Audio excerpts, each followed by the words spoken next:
नमस्कार दोस्तों, आंजनेय भक्ति चैनल में आपका स्वागत है। तो आज हम बात करेंगे हनुमान से जुड़ी तीसरा बड़ा रहस्य।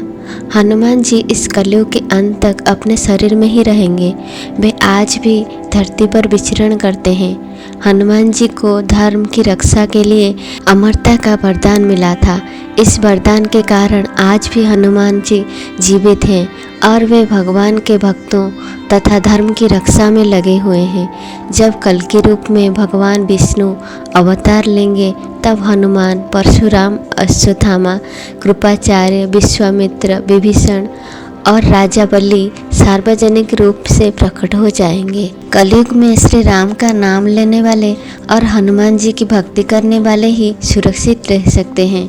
हनुमान जी अपार बलशाली और वीर हैं और उनका कोई सानी नहीं है। धर्म की स्थापना और रक्षा का कार्य 4 लोगों के हाथों में है: दुर्गा, भैरव, हनुमान और कृष्ण। चौथा बड़ा रहस्य।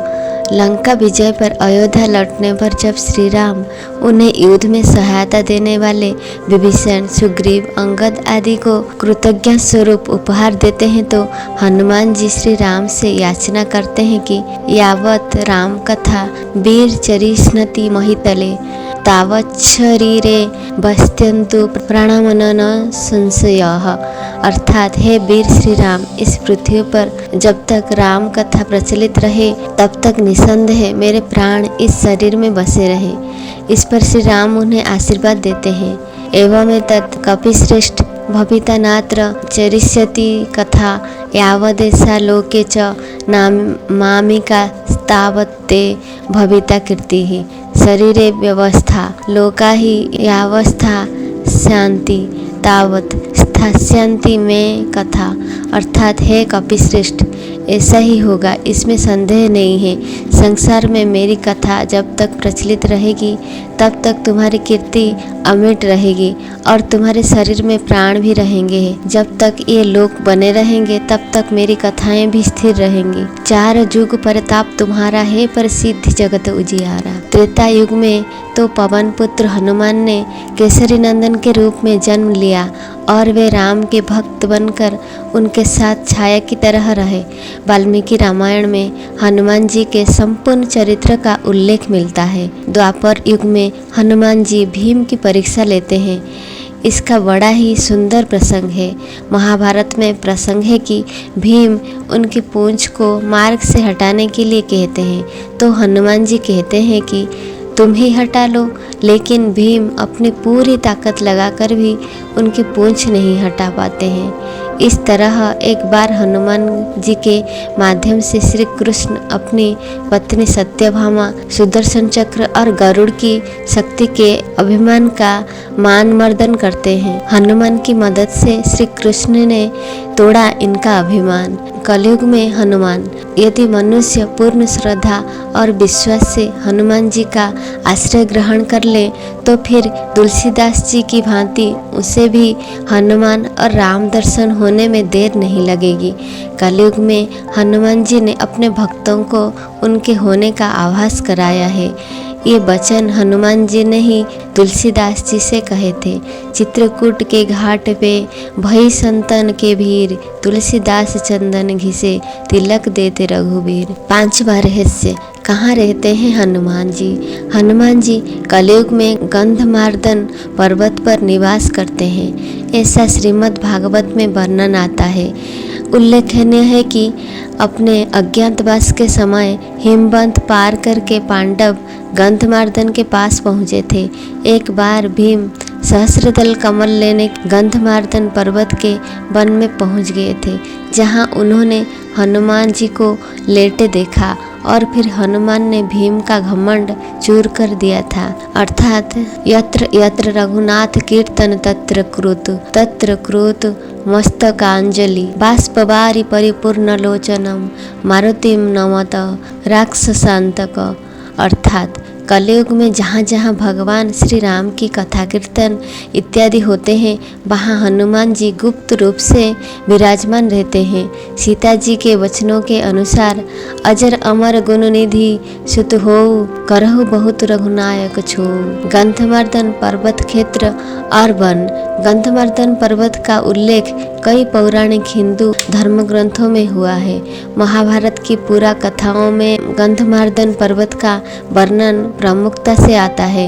हिंदू मान्यताओं के अनुसार माना जाता है कि यहाँ के विशालकाय पर्वतमाला और वन क्षेत्र में देवता रमण करते हैं। पर्वतों में श्रेष्ठ इस पर्वत पर कश्यप ऋषि ने भी तपस्या की थी। गंधमार्दन पर्वत के शिखर पर किसी भी वाहन से नहीं पहुंचा जा सकता।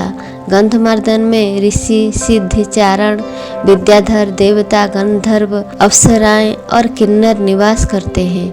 वे सब यहाँ निर्भीक विचरण करते हैं। वर्तमान में कहाँ है गंधमार्दन पर्वत? इसी नाम से एक और पर्वत रामेश्वर के पास भी स्थिर है, जहाँ से हनुमान जी समुद्र पार करने के लिए छलांग लगाई थी। लेकिन हम उस पर्वत की नहीं बात कर रहे हैं। हम बात कर रहे हैं कि हिमालय के कैलाश पर्वत के दक्षिण में केदार पर्वत है स्थित गंधमार्दन पर्वत की। यह पर्वत कुबेर के राज्य क्षेत्र में था। सुमेरु पर्वत की चारों दिशाओं में स्थित गंजदत्त पर्वतों में से एक को उस काल में गंधमार्दन पर्वत कहा जाता था। आज यह क्षेत्र तिब्बत के इलाकों में है। पुराणों के अनुसार जम्बूद्वीप के इलावृत खंड और भद्राश्व खंड के बीच गंधमार्दन पर्वत कहा गया है, जो अपने सुगंधित वनों के लिए प्रसिद्ध था। कैसे पहुँचे गंधमार्दन?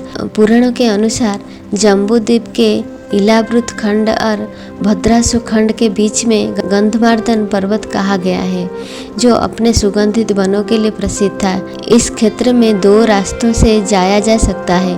पहला नेपाल के रास्ते मानसरोवर से आगे और दूसरा भूटान की पहाड़ियों से आगे और तीसरा अरुणाचल के रास्ते चीन होते हुए। संभवतः महाभारत काल में अर्जुन ने असम के एक तीर्थ में जब हनुमान जी से भेंट की थी, तो हनुमान जी भूटान या अरुणाचल के रास्ते ही असम तीर्थ में आए होंगे। गौरतलब है कि एक गंधमार्दन पर्वत उड़ीसा में भी बताया जाता है, लेकिन हम उस पर्वत की बात नहीं कर रहे हैं। 7वां रहस्य। हनुमान जी को सिंदूर बहुत ही प्रिय है। इसके पीछे ये कारण बताया जाता है कि एक दिन भगवान हनुमान जी माता सीता के कक्ष में पहुँचे। उन्होंने देखा माता लाल रंग की कोई चीज़ मांग में सजा रही हैं। हनुमान जी ने जब माता से पूछा, तब माता ने कहा कि इसे लगाने से प्रभु राम की आयु बढ़ती है और प्रभु का स्नेह प्राप्त होता है। तब हनुमान जी ने सोचा, जब माता इतना सा सिंदूर लगाकर प्रभु का इतना स्नेह प्राप्त कर रही हैं, तो अगर मैं इनसे ज़्यादा लगाऊं तो मुझे प्रभु का स्नेह, प्यार और ज़्यादा प्राप्त होगा और प्रभु की आयु भी लंबी होगी। ये सोचकर उन्होंने अपने सारे शरीर में सिंदूर का लेप लगा लिया। इसलिए कहा जाता है कि भगवान हनुमान जी को सिंदूर लगाना बहुत पसंद है। 8वां रहस्य। हनुमान जी की प्रार्थना में तुलसीदास जी ने हनुमान चालीसा, बजरंग बाण, हनुमान बाहुक आदि अनेक स्तोत्र लिखे, लेकिन हनुमान जी की पहली स्तुति किसने की थी? तुलसीदास जी के पहले भी कई संतों और साधुओं ने हनुमान जी की श्रद्धा में स्तुति लिखी थी, लेकिन क्या आप जानते हैं सबसे पहले हनुमान की स्तुति किसने की थी? जब हनुमान जी लंका का दहन कर रहे थे, तब उन्होंने अशोक वाटिका को इसलिए नहीं जलाया क्योंकि वहां सीता जी को रखा गया था। दूसरी ओर उन्होंने विभीषण का भवन इसलिए नहीं जलाया क्योंकि विभीषण के भवन के द्वार पर तुलसी का पौधा लगा था। भगवान विष्णु का पावन चिन्ह शंख, चक्र और गदा भी बना हुआ था। सबसे सुखद तो यह है कि उनके घर के ऊपर राम नाम अंकित था। ये देखकर हनुमान जी ने उनके भवन को नहीं जलाया। विभीषण के शरण याचना करने पर सुग्रीव ने श्री राम से उसे शत्रु का भाई व दुष्ट बताकर उनके प्रति आशंका प्रकट की और उसे पकड़कर दंड देने का सुझाव दिया।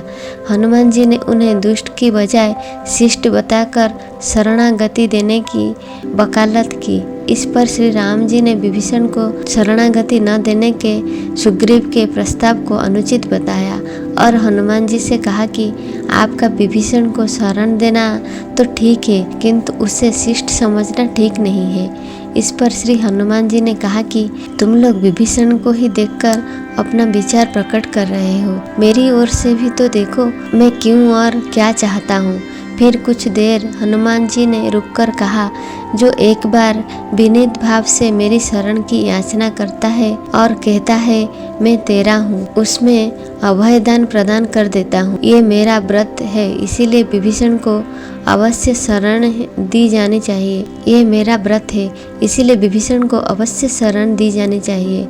इंद्रादि देवताओं के बाद धरती पर सर्वप्रथम विभीषण ने ही हनुमान जी की शरण लेकर उनकी स्तुति की थी। इंद्रादि देवताओं के बाद धरती पर सर्वप्रथम विभीषण ने ही हनुमान जी की शरण लेकर उनकी स्तुति की थी। विभीषण को ही हनुमान जी की तरह चिरंजीवी होने का वरदान मिला है। वे भी आज सशरीर जीवित हैं। विभीषण ने हनुमान जी की स्तुति में एक बहुत ही अद्भुत और अचूक स्तोत्र की रचना की है। विभीषण द्वारा रचित इस स्तोत्र को हनुमान वडवानल स्तोत्र कहते हैं। सब सुख लहे तुम्हारी सरना, तुम रक्षक काहू को डरना। हनुमान जी के शरण में भय मुक्त जीवन। हनुमान जी ने सबसे पहले सुग्रीव को बाली से बचाया और सुग्रीव को श्री राम से मिलाया। फिर उन्होंने विभीषण को रावण से बचाया और उनको राम से मिलाया। हनुमान जी की कृपा से ही दोनों को ही भय मुक्त जीवन और राजपद मिला। इसी तरह हनुमान जी ने अपने जीवन में कई राक्षसों और साधु संतों को भय मुक्त और जीवन मुक्त किया है। इसके अगले पार्ट में 9वां रहस्य और सबसे अंत में 10वां रहस्य जानने के लिए हमारे चैनल को सब्सक्राइब करें। धन्यवाद।